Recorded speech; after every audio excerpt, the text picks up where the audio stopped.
Ito na-discover ko ngayon lang. Para to sa mga nag-i-smoke sigarilyo.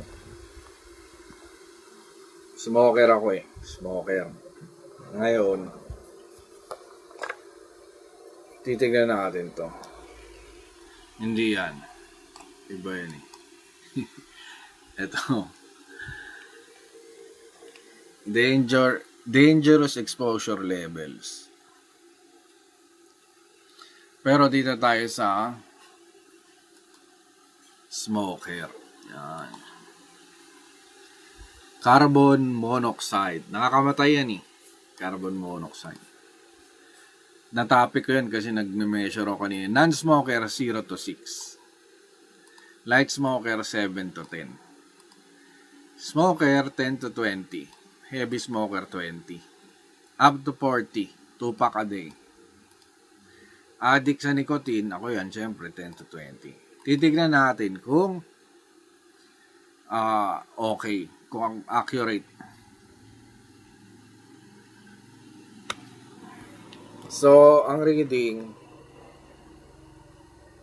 2. Passive 2. 2. Ngayon, ihingahan ko yan ng 15 seconds, hold breath. 15 seconds, breath hold. Nasa 2 tayo 2.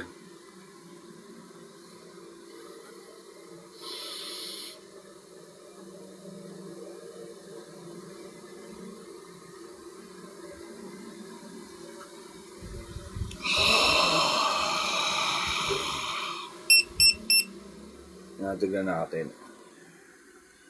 Nasa 15, 16, 15,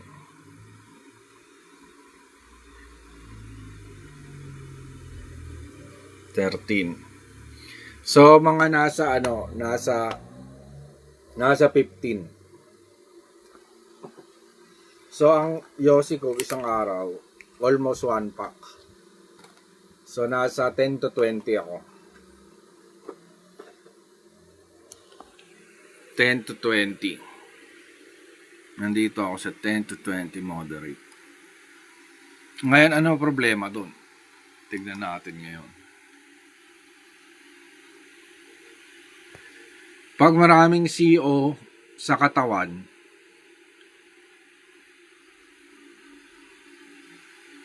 nag-a-alarm na at 70. So, nasa 20 ako. Nandito ako sa 9 to 50. Sa 50, sabi ng World Health Organization, Occupational Safety and Health Administration, 8-hour workday, exposure above this level is considered unsafe. So, 50 plus unsafe. 200 will cause physical symptoms. Mild headache, tsaka dizziness and nausea. 400, frontal headaches with 1 or 2 hours and is considered life-threatening within 3 hours. 800 can be fatal within minutes to a couple of hours, causing dizziness, nausea, and convulsion. So, pag umabot ng 800, 400, patay ka. Patay tayo. Buti na lang, 10 to 20 lang. Ito na, scary part. Di ba? 10 to 20. 70, unsafe. Hiningahan ko, 16. Deadly yung hininga natin eh. Totoo naman eh, di ba? Pagka smoker ka, ang baho niyo mo, may yosi. Di ba? Ganun yan eh. Ito na. Hanggang saan ang todo ng hininga ko. Buta deadly. Tara, wag kayong pumalag. Hingahan ko kayo. Smoker to. Di ba deadly? Nakakamatay 800. Pero hindi man to abot 800. Pero titignan natin. Nasa 1. Nasa 1, di ba?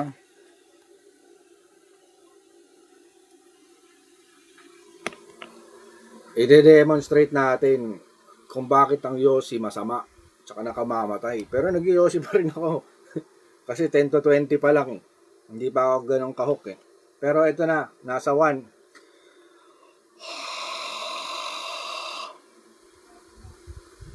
nasa 7.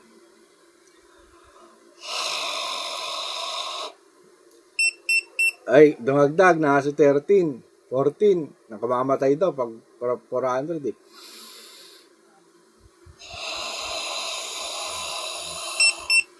Ay, buta, 18, 19, 20, gago, deadly. Teka lang.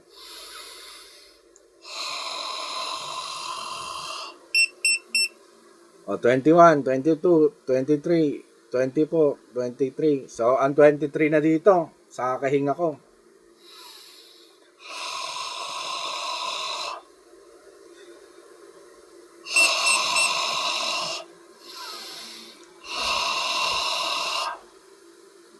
'27, 20, ayun na, medyo napagod na ako eh. 25, 24, bumababa nga lang agad. 20.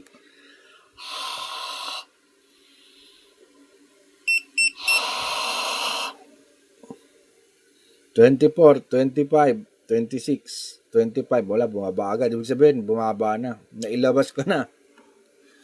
20, 21, 20. Ngayon, pag tinuloy-tuloy ko yung breath ko, nasa 10 to 20. 14, ganyan. So, moderate smoker. Pero, pag hiningahan ko ng hiningahan, kanina umaabot 50 plus eh. So, dangerous na yun. Pero, hindi naman kasi tayo humihinga ng ganong level. Anong ganon, buong araw. So, hindi naman siya nakamamatay. Tsaka dangerous lang siya. Ngayon, ang dangerous na makakamamatay is 400. Tsaka 800 greater. Malayo naman yung 10, 20, 70, 50. Hanggang 30, di ba? Sunod-sunod. Malayo naman sa 400, 800. Pero, yun pa rin ang ebidensya na ang Yossi ay masama. Kasi, sa hinga pa lang, mabagsik na nakamamatay. Di ba? Kaya nga bad breath tayo eh. Kaya lagi tayo nagtututbrush, mumog. Pero pagka pa nag-Yossi kasi, hindi naman nila napapansin. Kasi lahat tayo immune. Lahat tayo dragon. O kaya 400, 800 dangerous. Ngayon, tinesting ko, 10 to 20 ako. So, considered ako as moderate smoker. Yan, i-test nyo. Ang heavy smoker, umaabot daw yan ng 40 plus. Ng isang hingahan lang moderate 10 to 20. So, yun. Try nyo hingahan para makita yung bogsik ng sigarilyo. Pero syempre, nag-Yossi pa rin ako.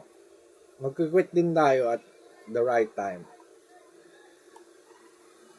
So, yun lang. Yun yung ating video.